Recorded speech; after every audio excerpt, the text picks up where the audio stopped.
안녕하세요 여러분, 드디어 4편입니다. 이번 편에서는 우리가 1편, 2편, 3편에서 나누었던 커피 이야기들을 한 잔의 커피에 담아보도록 하겠습니다. 오늘은 핸드드립 커피를 내려보는 시간을 가질 텐데요. 이 핸드드립 커피를 내리기 위해서는 몇 가지의 기구들이 필요합니다. 저울과 그라인더, 그리고 물을 붓는 포트 정도는 조금 갖추고 계신 게 좋습니다.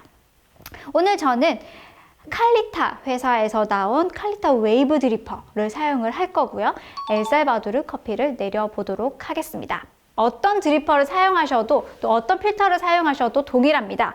먼저 커피를 추출하기 전에는 뜨거운 물을 사용해서 커피를 걸러줄 페이퍼 필터를 충분히 적셔줍니다.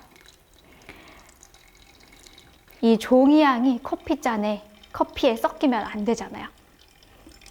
물을 붓고 냄새를 한번 맡아보시면 종이향이 많이 올라올 거예요.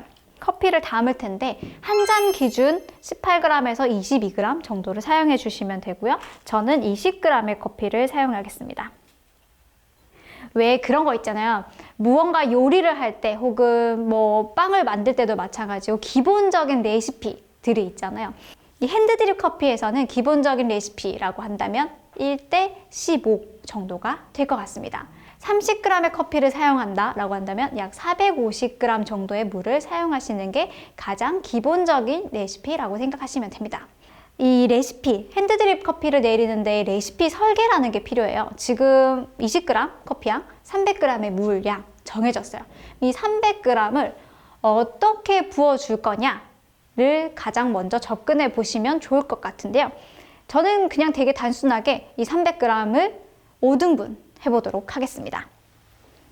물의 온도는 90에서 95도 정도로 사용해 주시면 좋고요. 자, 물을 붓겠습니다. 60g의 물을 사용해서 모든 커피를 적셔줍니다.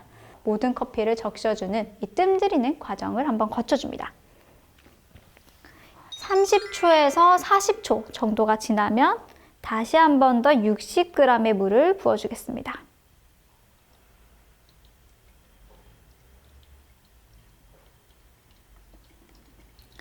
그리고 또 30초 기다려줍니다. 이렇게 30초 간격으로 60g을 부어주는 방식을 5번 반복하겠습니다. 네.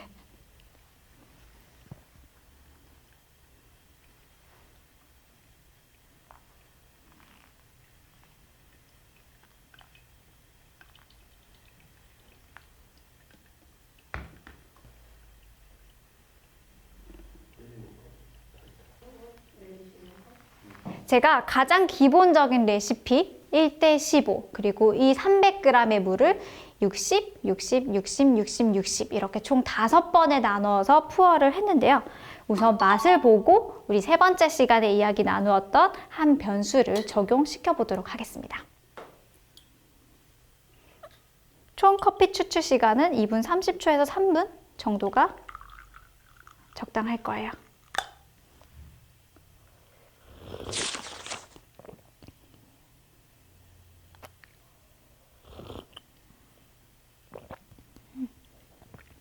좋아요. 이런 방식으로 커피를 내렸는데 너무 커피가 진하다, 커피 성분이 너무 많이 나온 것 같아 라고 한다면 우리가 조절할 필요가 있잖아요. 세 번째 시간에서 이야기했던 변수들을 하나씩 적용해 볼 수가 있는데요. 가장 쉬운 변수는 푸어 형태입니다. 너무 진하다 혹은 좀 더 마시기 쉬운 커피를 만들고 싶다 라고 하신다면은 60g씩 5번에 나누어서 푸어를 했던 형태를 60, 60, 90, 90 이렇게 4번에 나누어서 푸어를 하게 되면 농도가 옅어지게 됩니다. 이 핸드드립 커피를 추출할 때 초반에 부어주는 물은 커피가 가지고 있는 단맛과 향에 집중이 되어질 거고요. 후반에 부어주는 물은 커피가 가지고 있는 농도를 조금 조절할 수 있는 역할을 하게 되어질 거예요. 그래서 이 푸어해주는 횟수 그리고 뒤에 부어주는 물의 양을 조금 더 늘려주게 되면 우리는 좀 더 농도가 옅은 혹은 마시기 쉬운 커피를 만들어낼 수 있게 됩니다. 그리고 또 변수가 우리가 뭐가 있었죠? 네, 물의 온도 혹은 물의 양이 있을 수 있을 것 같아요. 커피가 너무 진하다, 커피 성분이 너무 많이 나왔다 라고 하시면 물의 온도를 조금 낮추는 것도 하나의 방법이 될 수가 있을 것 같고요. 또는 물의 양을 조금 더 늘려주게 되어지면 농도는 낮춰줄 수가 있습니다. 우리가 세 번째 시간에 다양한 변수들에 대해서 배웠는데요. 이 푸어하는 형태, 푸어하는 방법에 따라서도 정말 다양한 추출 레시피들을 만들어낼 수 있으니까 이 부분만 가지고 다루어 보더라도 굉장히 재밌는 핸드드립 커피 추출 시간이 되어지지 않을까라는 생각이 드네요. 이 커피를 추출함에 있어서 많은 소비자분들이 진해 진해요 라고 말씀하시는 분들이 계신데, 이게 과연 정말 진해서 진하다라고 하는 걸까? 아니면 커피가 쓰기 때문에 진하다고 말씀을 하시는 걸까에 대해서 생각해 보실 필요가 있어요. 쓰다, 농도가 진하다, 이 개념은 같은 개념이 아니에요. 쓰다라는 것은 맛이고요. 이 농도, 진하다라는 거는 농도의 개념을 가지고 있기 때문에 두 가지가 같은 의미가 되어질 수가 없어요.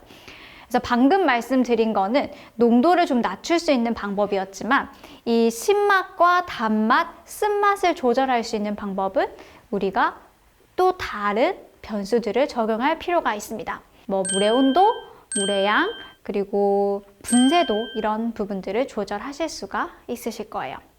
이 맛과 향에도 다 분자로 구성이 되어져 있고 다 무게를 가지고 있어요. 우리가 향에 대해서 공부를 해본 적은 없지만, 우리가 조향사가 아니기 때문에 이 향에 대해서 공부를 해본 적은 없지만 뭔가 느낌적인 느낌으로 이 향의 무게를 조금 구분을 하실 수가 있어요. 예를 한번 들어볼게요. 레몬 향이 있어요. 그리고 초콜릿 향이 있어요. 어떤 애가 더 무거울 것 같아요? 네, 초콜릿이 무거워요. 실제로 초콜릿 향 분자가 훨씬 더 무거워요. 다시 한번 더 어려운 질문. 카라멜의 향이 있고 초콜릿의 향이 있어요. 어떤 아이가 더 무겁게 느껴지세요? 카라멜의 향과 초콜릿 향이 있으면 초콜릿이 좀 더 무거운 계열의 향을 가지게 됩니다. 이 향이 무게를 다 가지고 있어요. 아까 말씀드린 순서대로 하면 레몬, 오렌지, 카라멜, 초콜릿 순대로 향 분자의 무게를 가지게 되는데, 이 맛도 마찬가지예요. 신맛, 단맛, 쓴맛 순서대로 무게를 가지게 됩니다. 가벼운 아이일수록 쉽게 반응하고 쉽게 추출이 되어지고요. 무거운 아이일수록 나중에 더 천천히 추출이 되어지게 됩니다. 그러니까 우리 세 번째 시간에 물의 온도를 높이게 되어지면은 성분도 많이 추출하게 되어지고, 또 같은 의미에서 무거운 계열의 향미까지 추출해낼 수가 있게 되어지는 거죠. 만약에 이 커피를 마셨을 때 이 진하다라는 의미가 쓴맛을 가지고 있는 것 같아라는 의미로 해석이 되어진다라고 한다면, 우리는 이 무거운 성분이 덜 추출되어질 수 있는 변수를 적용해야 할 필요가 있습니다. 푸어 방법만 변형하는 게 아니라요. 무거운 성분이 덜 나올 수 있게 물의 온도를 낮춰준다거나 분쇄도를 조금 더 굵게 해준다거나, 이러한 변수들을 적용할 필요가 있는 거죠. 커피는 과학입니다. 여러분들 너무 어려우시죠? 그러니까 이 커피는 정말 많이 공부를 한 만큼 맛있게 내릴 수 있는 것 같아요.